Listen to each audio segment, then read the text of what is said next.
دفعہ 4 جولائی 2021 میں آیا تھا. میں سمجھتا ہوں یہ حال بڑا بابرکت ہے، اور یہاں جب بھی راجپوت اکٹھے ہوئے ہیں تو ان کے اندر ایک الگ جذبہ ملا ہے. آج بھی آپ بہت سارے تنظیموں سے، بہت ساری گوتوں سے دوست مختلف شہروں سے اکٹھے ہوئے. 2021 میں 4 جولائی کو جو جذبہ تھا آج بھی وہی جذبہ دیکھنے کو مل رہا ہے. اس وقت بھی رانا اسلم صاحب اور مڈاڈ راجپوت تنظیم نے اس کا صحرا اٹھایا تھا، وہ اکٹھی ہوئی تھی اپنے لیے. آج پوری راجپوت کمیونٹی کے لیے، قوم کے لیے اکٹھے ہوئے ہیں. میں خراج تحسین پیش کرتا ہوں اور مجھے فخر ہے کہ میں اس کا حصہ ہوں. دوسری، بہت سارے ہمارے بزرگوں نے، بھائیوں نے، رانا اشرف صاحب نے، اور انہوں نے ذکر کیا کہ کسی نے کہا میں نے 67 سال کی زندگی میں بہت ساری باتیں دیکھی لیکن عملی قدم نہ دیکھا.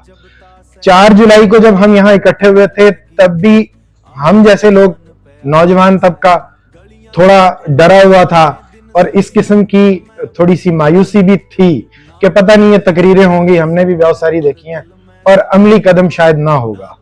ہم بڑے فکر مند تھے، لیکن وہ کہتے ہیں نا کہ جن کی بلڈ لائن میں کچھ چیزیں ہوں، جیسے کہ پتہ بھی چلا کہ رانا اسلم بھائی کے والد صاحب اور پھر نسل در نسل یہ منتقل ہو رہا ہے، تو وہ اپنا اثر رکھتی ہیں.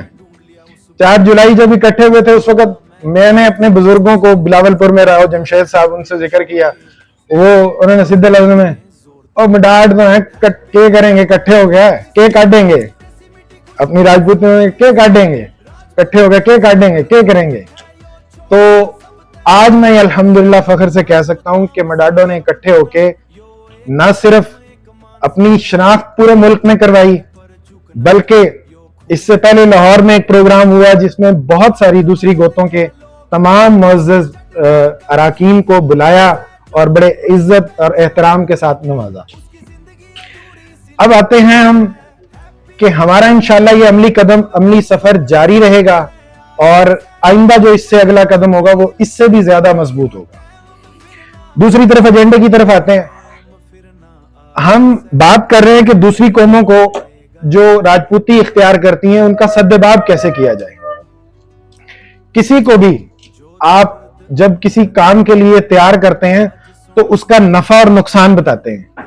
ہم مسلمان بھی ہیں نا، تو اس کے لیے بھی ہمیں جنت اور دوزخ، جنت کا لالچ اور دوزخ کا ڈر، دونوں چیزیں ہمیں دی گئی جس سے ہم اسلام کو اپنے اوپر طاری کرتے ہیں یا اپنی اس کی تعلیمات پر عمل کرتے ہیں.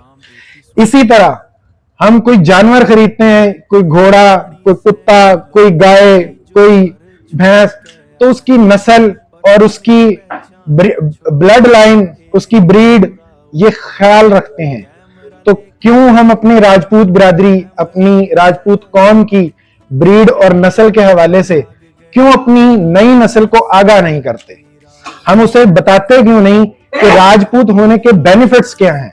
اس کی بلڈ لائن میں راجپوتی خون آئے گا تو اس کے ایفیکٹس یہ ہیں کہ وہ دلیر ہوگا، وہ غیرت مند ہوگا، وہ اپنی بات سچ کے لیے کہیں بھی کھڑا ہو جائے گا، ڈٹ جائے گا. یہ خاصیتیں ہیں جو ہم نے اپنی نئی نسل میں منتقل نہیں کی، ان کو نہیں بتایا، اور اکثر نے بتایا بھی ہے. یہ نہیں کہ کسی نے نہیں بتایا، بہت سارے لوگوں نے بتایا، کتابوں کے ذریعے ویسے بتایا، لیکن عملی طور پہ ہم نے وہ عمل کر کے نہیں دکھایا جس سے کہتے کہ یہ واقعی ڈٹ جانے والے لوگ ہیں. آج ہم معاشی حالات کے اور جس طرح کے بھی کہہ لیں کہ حالات کی وجہ سے شاید اتنی پاور کے ساتھ، اتنی طاقت اور ہمت کے ساتھ اس طرح نہیں ڈٹے، جس کی وجہ سے ہماری نئی نسل کہتی ہے کہ یہ ہماری تاریخ کی باتیں ہیں کہ راجپوت دلیر تھے، یہ ہماری تاریخ کی باتیں ہیں کہ ہم غیرت مند تھے، یہ ہماری تاریخ کی باتیں ہیں کہ ہم سچ کے لیے لڑ پڑتے تھے، یا ہم کسی غریب کی مدد کے لیے اپنا خون پیش کر دیتے تھے. اسی طرح وہ ہمیں اپنی بلڈ لائن کی افادیت اپنی نوجوان نسل کو بتانی پڑے گی. جب ہم ان کو ان کی افادیت بتا دیں گے، وہ پھر کسی غیر راجپوت کی طرف متوجہ نہیں ہوں گے، وہ شادیوں کے سلسلے یا رشتے جوڑنے کی کوشش نہیں کریں گے. دوسری ایک بات کہ اسی سے تاریخ سے ہی ہے، جو کلچر کے حوالے سے، راجپوت ڈے کے حوالے سے آپ تاریخ اٹھا کے دیکھیں، کسی بھی دن کا وہ عمل ہوتا ہے جس کی وجہ سے وہ دن گنا جاتا ہے.